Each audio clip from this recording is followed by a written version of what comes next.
All right, it's day 5. It is Sunday. We are heading back, is what we're doing to the big lake, bigger fish. But this was a cool time to be able to fish this little lake that nobody really ever gets a chance to fish. We got up really early, got all our gear packed and things like that, so we could beat the mosquitoes. Super excited about not today, but the upcoming days because that big lake holds some promise for some really big fish. So we'll see what happens today. I'm going to troll quite a bit today, maybe throw a spinner out here and there, but our goal is to push down, get away from the wind and the big waves of the big open lake, and then get into the smaller channels of this big lake that we're going to. So made it to the big water on the big lake, crossed the beaver dam, went over the tracks, made it through a giant bay. We're kind of on cruise control now, trying to get through the big water. There's not that much waves. This is the biggest island that's out over there that you can see. Is the biggest island over there on the whole entire lake. Supposedly there's a abandoned cabin on there, but we're just gonna push through and try to get through this before the severe waves kick up. So we really lucked out with the wind. It hasn't kicked up at all. Almost made it through this big open water, which is always a good thing. We're making great time. Probably going to be able to get some fishing in today, which will be nice. I'm trolling right now. Haven't caught anything trolling. I'm going through some really deep water though. But just feels good to be done with the part we worried about today was getting caught in the wind and having to pull over and battle waves all day and things like that. But it's been really pleasant so far. So it took us a little while, but we kind of found like a little island that we settled on as a campsite. The other places we looked at are they're really chunked full of trees and things like that, so it's really hard to get into. They're really thick, so we kind of settled on this spot. It's got a nice little rock ledge right here that kind of comes up, and then we're going to work on the interior here and kind of make this area here work for our hammocks and things like that. If you had a tent, you can see like you could never tent camp here. It's really bumpy. It'd be difficult to be able to set that up. Be impossible. We're going to show you the finished product though when we're done. Doing some trimming work on some of the trees here, getting those all taken care of. But this is going to be a nice campsite. We're going to make it work because there are fish around here, and this gives us easy access to a lot of the 2 main channels that we want to fish the next couple of days. If the fishing's not good here, we'll just move to another campsite. We'll go back to that Blueberry Hill, but we're going to try to make this place work. Fishing's going to be good here. Got the walleye, got your bass. Oh hey, so things are progressing really nicely on the island. Cut down a few branches, things like that, really cleaned it up. We got a fire pit already built. We got some wood cut. When you take a look at this island initially, there were a lot of branches that didn't look too promising, but then once you kind of remove some of the branches, cut down some of the dead wood, it came out to be a pretty nice stay. Really mossy back here, kind of like walking on carpet. This is the setup that we have. I put my tarp a little bit higher this time, just because I want to be able to walk underneath it, put my gear underneath it, and it's not supposed to rain too heavily, so this is kind of a good, nice, sunny day way to put your tarp that you have. Hammock working out really good. The underquilt that I have is here. I just use a Kelty blanket is the one thing that I use when I'm summer camping, and the reason I do it is because your underquilt keeps you super nice and warm on your underside, and then this is just for the top side. I know a lot of people like to go with a summertime sleeping bag, and that's cool as well, but this is just something a little bit different. I noticed when I camped last year and I had like a giant bulky sleeping bag, like I was over hot. This keeps me at the right temperature.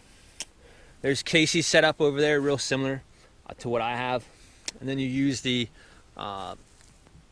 guidelines for your tarp as a way to hang your clothes. Got a nice view out here. We cleaned this out so you got kind of a really nice view that's out here. Should be a good night to look at stars. I don't think the mosquito population's as high as it was where we previously were at. If it is, it'd probably break some all-time record, because last night we had like a giant swarm of mosquitoes, and just hearing those is pretty insane. I'm going to do some grilled bass tonight and some onions.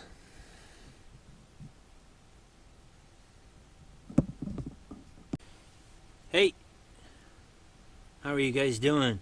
So we got camp set up. Had to get some food to eat. We caught some smallmouth. I'm gonna eat one of those. But then we got this guy too, just hanging out right at camp. So pretty cool place. Oh hey guys, it's me again, and I smell really, really bad. I have not showered in the past 5 days, 4 days, somewhere around there, and my odor is starting to get to me. So you ask yourself, Nicholas, how do you bathe? What do you use? Well, I use nothing but the finest. I use Wilderness Wash. When you use Wilderness Wash, though, you have to use it at least far away from the actual water-like environment. I'm going swimming right now to help get rid of some of the smell. Then I will come back and I will shower up. It's snorkel time for me. Casey's out there, looking solid, out there in his snorkel gear, ready to go. All right, for tonight's catch and cook, what I'm going to be doing is we're going to be doing some grilled smallmouth bass. Really easy to do. Primitive cooking. I'm just going to take my bass here. I'm just going to sprinkle a little bit of salt and pepper on there. I'm going to rub that in. All right. That's the first step you got to do. Get a little salt and pepper on there. Rub that salt and pepper in there real nice and get it kind of coated around there is what I'm going to do. I also have some grilled onions over here that I'm going to grill. So I'm going to take these onions, I'm going to put a little salt and pepper on them as well. Your tackle box, when you're canoeing, makes a good cutting board. You can always clean it up as well. Next thing I'm going to do is I'm going to get a little fire going. This is this old man's beard. This is a great fire starter. I'm going to get a good coal bed. So the next step is I'm going to get a good coal bed, get this fire going. Then I'm going to put my fish on there with the onions. So you can see now I got a good coal bed going.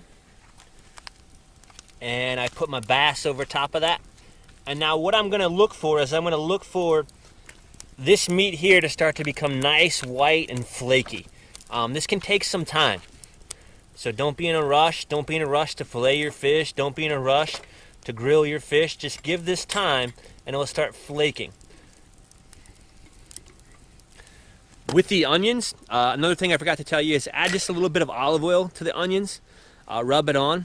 Then put the salt and pepper on. And they come out really, really, really, really good.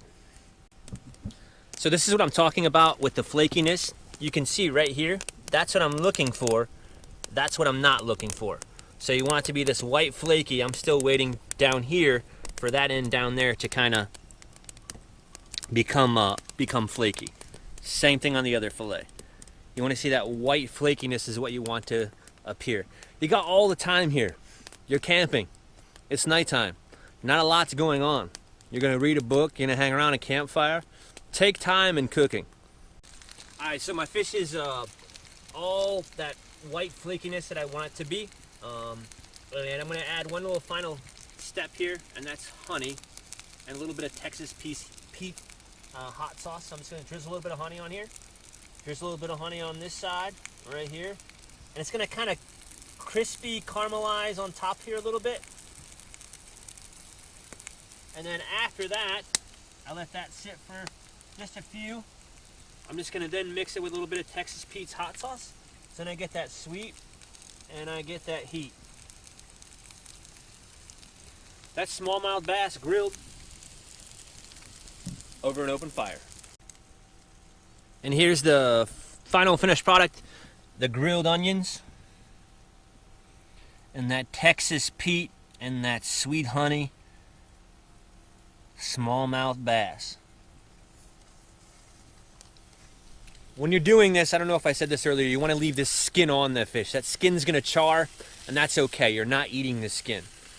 But this is an amazing meal that you can try when you're by a campfire doing your camping. You got a little smallmouth bass.